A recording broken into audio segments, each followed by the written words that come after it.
안녕하십니까. OBS 뉴스입니다. 평창 동계올림픽 북한예술단 사전점검단이 강릉에 이어 오늘 서울 공연장을 둘러본 뒤 돌아갑니다. 조금 전 강릉에서 KTX 열차에 탑승해 서울로 출발했습니다. 김용재 기자입니다. 현송월, 삼지연 관현악단장 등 7명의 북한예술단 사전점검단은 오전 9시쯤 경의선 육로를 통해 남북 출입국 사무소에 도착했습니다. 2016년 개성공단 폐쇄 이후 북측 인사의 방문은 2년 만입니다. 대표단 단장이 여성인 것 또한 이례적입니다. 현송월은 짙은색 코트에 화려한 모피 목도리를 했고 치마 정장에 부츠를 신었습니다. 기자들의 질문에는 미소만 띈 채 아무 대답을 하지 않았습니다. 쏟아지는 카메라 플래시 세례에도 별다른 표정 변화 없이 강한 인상을 남겼습니다.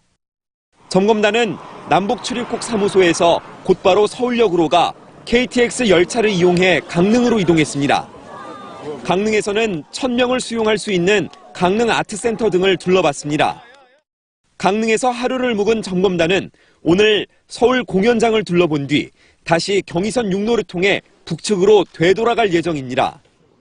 돌아가기에 앞서 예술단의 박람 일시와 숙소 등도 논의될 가능성이 높습니다. 북한 선수단은 다음 달 1일 선수단, 이어 7일에는 태권도 시범단과 응원단 등을 파견할 예정입니다. 북측은 선수단과 응원단, 기자단 등의 참가에 앞서 선발대 8명을 오는 25일부터 27일까지 파견하겠다고 통지해왔습니다. 한편 오는 23일에는 우리 측 방문단이 북한으로 가 남북 스키 선수들이 함께 훈련할 마식령 스키장 등을 둘러볼 예정입니다. OBS 뉴스 김용재입니다. 도널드 트럼프 미국 대통령이 남북 대화 환경을 조성한 것을 자신의 공으로 공개적인 인정을 해달라고 문재인 대통령에게 요청했다고 워싱턴 포스트가 보도했습니다.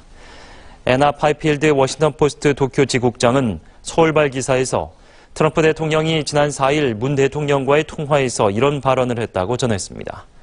당시 문 대통령과 트럼프 대통령은 평창 동계올림픽을 계기로 조성된 남북 대화에 대한 양국 관심사를 논의한 바 있습니다. 송영무 국방장관과 제임스 매티스 미국 국방장관이 오는 27일 미국 하와이에서 회담할 예정이라고 아사히 신문이 보도했습니다. 회담은 미국 측 요청으로 열리는 것이며 한국 일부에서 한미연합훈련 축소를 모색하는 소리가 있어서 미국 측이 위기감을 갖고 있다고 신문은 주장했습니다.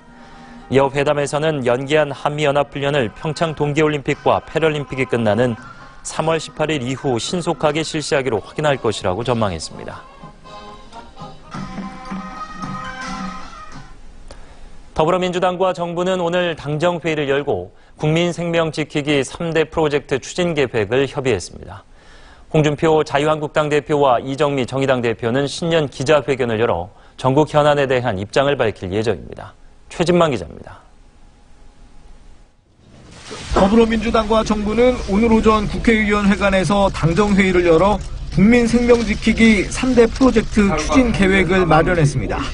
국민생명지키기 3대 프로젝트는 문재인 대통령이 신년 기자회견을 통해 밝힌 것으로 당정은 자살 예방과 교통안전, 산업안전 등 3대 분야 안전관리 대책을 집중 논의했습니다. 우원식 더불어민주당 원내대표는 모두 발언에서 자살, 산업재, 교통사고와 관련한 기본은 사회적 책임을 전제로 국가가 적극적인 역할을 다잡는 데서 출발해야 한다고 강조했습니다. 보건복지부, 국토교통부, 고용노동부 등 주무부처 장관들도 자살과 산업재, 교통사고를 줄이기 위한 정부 역할을 강조했습니다. 한편 홍준표 자유한국당 대표는 오늘 오전 10시 여의도 당사에서 신년 기자회견을 엽니다. 중산층과 서민을 위한 새로운 시작이라는 주제로 지난해 7월 당대표 취임 이후 진행해온 당내 인적 조직 혁신 성과를 평가할 예정입니다.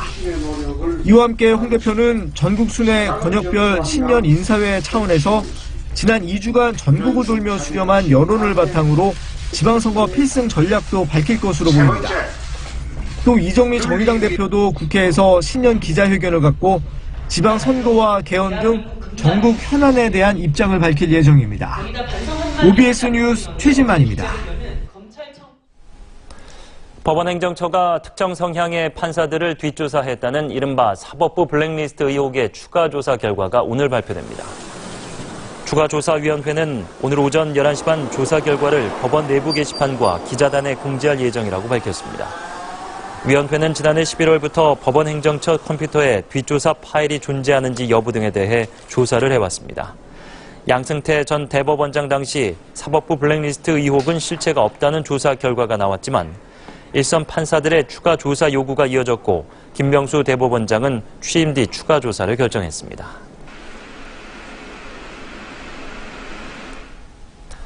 박근혜 전 대통령과 이재용 삼성전자 부회장의 추가 독대를 주장하는 문고리 3인방 중 한 명인 안봉근 전 청와대 제2부속비서관이 박근혜 전 대통령 재판의 증인으로 나옵니다.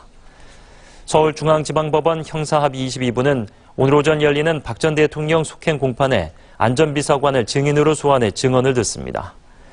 앞서 안 전 비서관은 이재용 삼성전자 부회장의 항소심 공판에서 박 전 대통령과 이 부회장의 1차 독대로 알려진 시점보다 앞서 두 사람의 단독 면담이 있었다고 증언했습니다. 이명박 대통령 재임 기간 동안 국가정보원의 자금이 청와대로 흘러간 의혹을 수사 중인 검찰이 오늘 오전 장성명 전 청와대 공직기강 비서관을 소환했습니다. 장 전 비서관은 검찰 조사에 앞서 혐의를 묻는 취재진에게 조사에 성실히 임하겠다고 답했습니다. 검찰은 앞서 류충렬 전 총리실 공직복무관리관도 불러 장진수 전 총리실 주무관이 불법 사찰과 증거인멸 지시 입막음용으로 관봉을 줬는지에 대해서도 조사를 벌였습니다. 체코 프라하 시내의 한 호텔에 불이 나 우리 국민 한 명이 숨졌습니다. 또 다른 사망자 한 명도 우리 국민과 인상착의가 유사해 현지 경찰이 신원 확인에 나섰습니다. 강병호 기자입니다.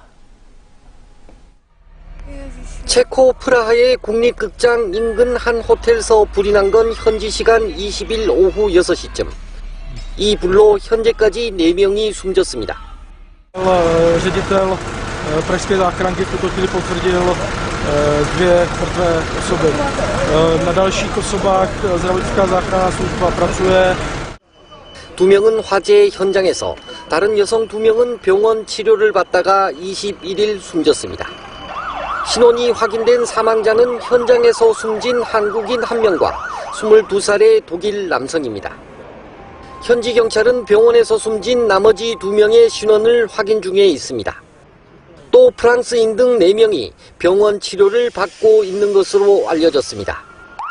주한 체코 대사관은 이번 사고와 관련해 우리 국민 1명이 사망했고 다른 1명도 사망한 것으로 추정돼 신원을 확인 중이라고 밝혔습니다. 다만 신원이 확인되지 않은 사망자는 우리 국민과 인상착의가 유사하다고 덧붙였습니다. 또 우리 국민 가족에게 연락해 상황을 설명하고 또 다른 피해자가 있는지 확인 중에 있습니다. 특히 향후 피해자 가족의 현지 방문과 운구 절차 등을 논의해 나갈 예정입니다. 로이터 통신은 사망이 확인된 한국인은 21살 여성이라고 전했습니다. OBS 뉴스 강병호입니다. 아프가니스탄 수도 카불의 호텔에서 현지 시간 20일 발생한 인질극 사망자가 18명 이상이라고 AP통신이 전했습니다. 나지브 데니시 아프간 내무부 대변인은 인터콘티넨탈에서 발생한 인질극으로 아프간 국민 4명과 외국인 14명 등 최소 18명이 숨졌다고 밝혔습니다. 그러나 아프간 보건부 대변인은 로이터 통신에 사망자 19명이 병원으로 옮겨졌고 익명을 요구한 한 관리는 사망자가 30명 이상이라고 밝혔습니다. 이와 관련해 아프간 정부와 내전을 벌이고 있는 탈레반은 이번 공격이 자신들의 소행이라고 주장했습니다. 터키군이 현지 시간 21일 시리아 북서부 쿠르드 민병대를 공격해 19명이 숨졌습니다. 터키 언론에 따르면 비날디 이름드름 터키 총리는 터키군이 굴바바에서 국경을 넘어 시리아 아프린으로 진입했다고 밝혔습니다. 터키군의 공격으로 시리아 북서부에서는 24시간 동안 주민 18명이 숨졌다고 쿠르드 민병대가 보고했습니다. 터키에서도 남부 하타이주 국경 도시에 로켓포가 떨어져 시리아인 1명이 숨지고 30명이 다쳤습니다. 도널드 트럼프 미국 대통령은 예산안 처리 실패에 따른 연방정부의 일시 업무 정지, 이른바 셧다운 이틀째를 맞아 공화당에 핵 옵션을 쓸 것을 요구했습니다. 핵 옵션으로 민주당의 의사 진행 방해를 무력화시키고 과반 의석을 가진 공화당만으로 예산안을 통과시키라는 주문입니다. 공화당의 미치 맥코넬 상원 원내대표와 반대로 핵 옵션 사용은 일부 거부됐지만 예산안 처리에 선결 과제 해결을 요구하는 민주당에 대한 비판은 계속됐습니다.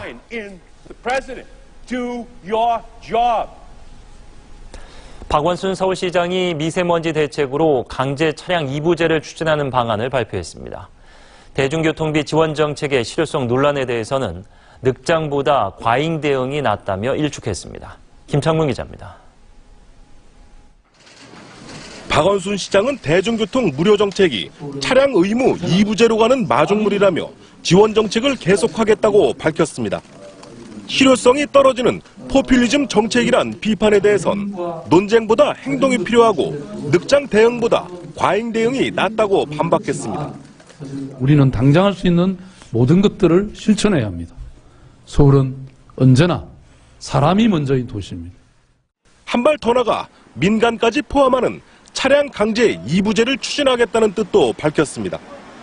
이를 위해 대교환경보호법 시행령 개정이 시급하다고 덧붙였습니다. 평창 동계올림픽 이전까지 추진하자며 그 시점도 제시했습니다.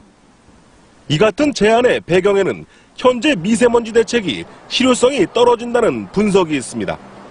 실제로 정부는 공공기관 차량 2부제를 실시하고 있지만 적용 차량이 11만 9천여 대로 수도권 하루 통행량 750만 대 1.6%에 불과한 수준입니다.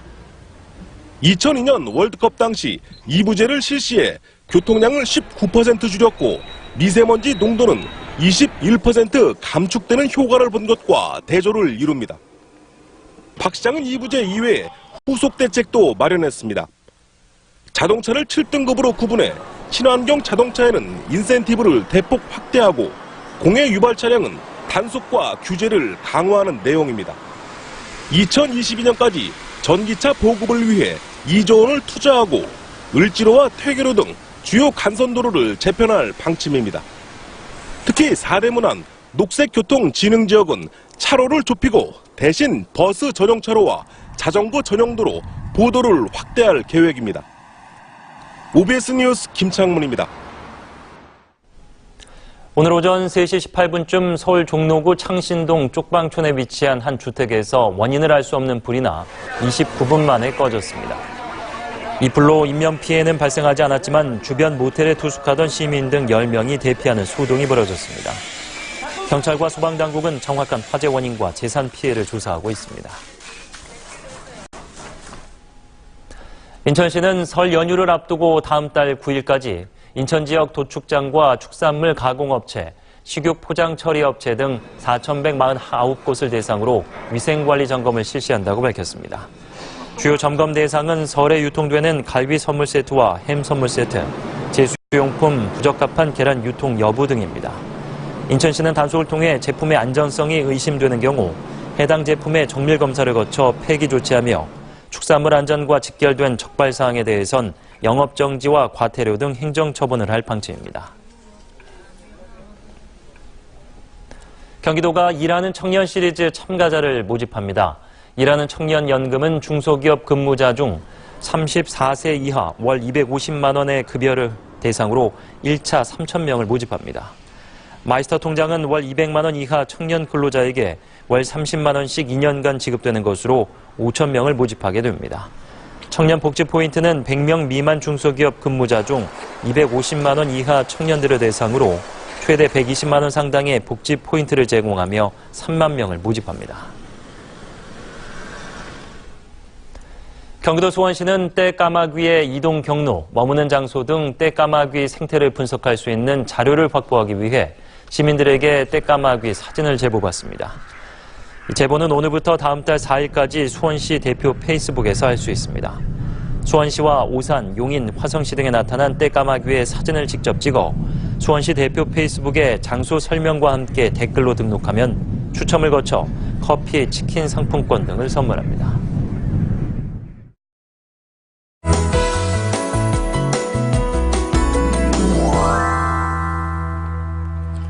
연일 미세먼지 때문에 고생 많으셨죠? 오늘도 전국 곳곳에서 미세먼지 농도 나쁨 단계 예상됩니다.